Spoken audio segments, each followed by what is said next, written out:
Vishnu, I want to start with the Fed against the backdrop of so many other countries, but especially the emerging markets, because, people have been warning at the IMF, the World Bank for a long time.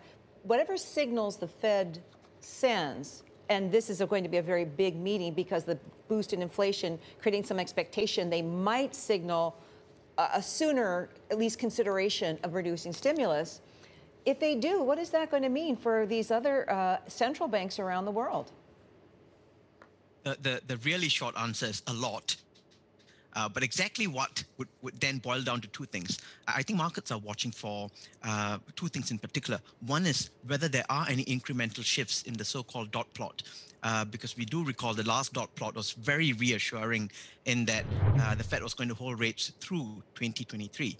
So whether there's any shift in that may bring through some cognizance about or some idea and clarity on what to expect. The other point is really markets are worried about taper first, because I think everyone has made it patently clear that it'll be well before any adjustments to rate that taper will come through.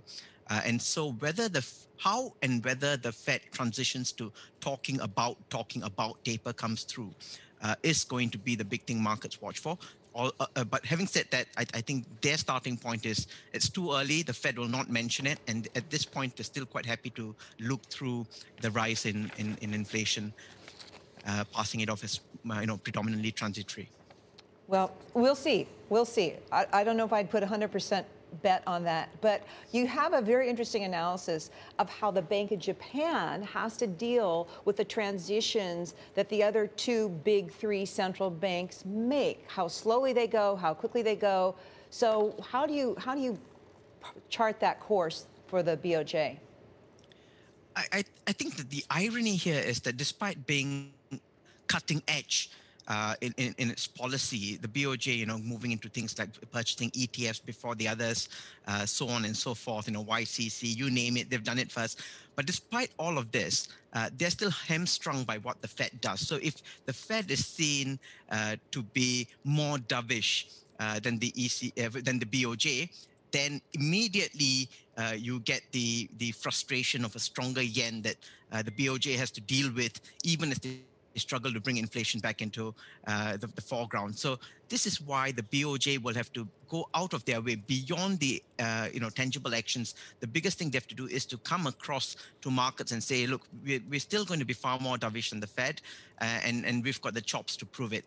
And I think each and every meeting from here is going to be a measurement of how much more dovish the BOJ is than the Fed. And why it matters a lot more this time is because the Fed is operating from a different paradigm, a flexible average inflation targeting, which all of us are trying to figure out what it means in terms of parameters.